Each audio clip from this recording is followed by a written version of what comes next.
श्री कृष्ण का जीवन और उनकी कहानियाँ भारतीय संस्कृति और धर्म का अभिन्न हिस्सा हैं। यहाँ श्री कृष्ण की प्रमुख कहानियों में से एक का संक्षिप्त वर्णन है। श्री कृष्ण की जन्म कथा। कंस मथुरा का अत्याचारी राजा था।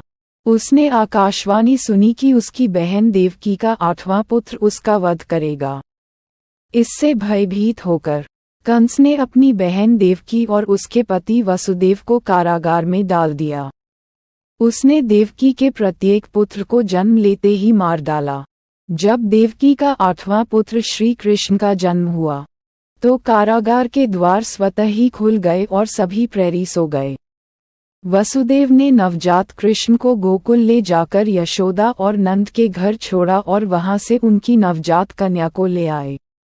कंस ने उस कन्या को मारने का प्रयास किया, लेकिन वह देवी रूप में आकाश में विलीन हो गई। बाल लीला। गोकुल में श्री कृष्ण ने यशोदा और नंद के पुत्र के रूप में अपना बाल्यकाल बिताया। उनकी बाल लीलाओं में माखन चुराना, गोपियों के साथ खेलना और पूतना राक्षसी का वध करना शामिल है।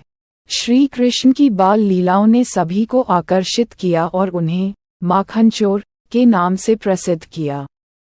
कालिया मर्दन। एक दिन श्री कृष्ण ने देखा कि यमुना नदी में एक विशाल नाग कालिया विष फैलाकर नदी को दूषित कर रहा है।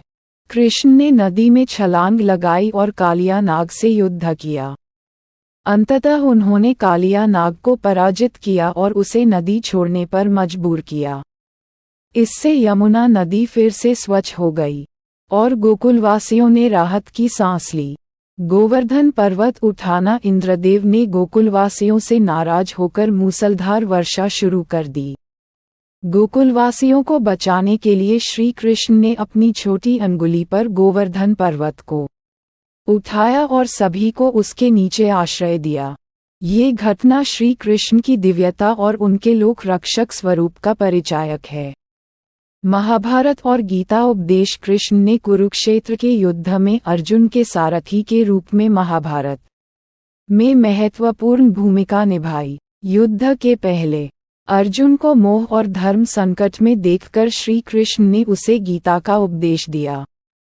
भगवद गीता आज भी जीवन का मार्गदर्शन करती है और उसमें कर्म, भक्ति और ज्ञान का अद्वितीय संदेश है। श्री कृष्ण की कहानियाँ हमें धर्म, भक्ति और कर्म की शिक्षा देती हैं। उनका जीवन और उनकी लीलाएं सदियों से लोगों के लिए प्रेरणा का स्रोत बनी हुई हैं।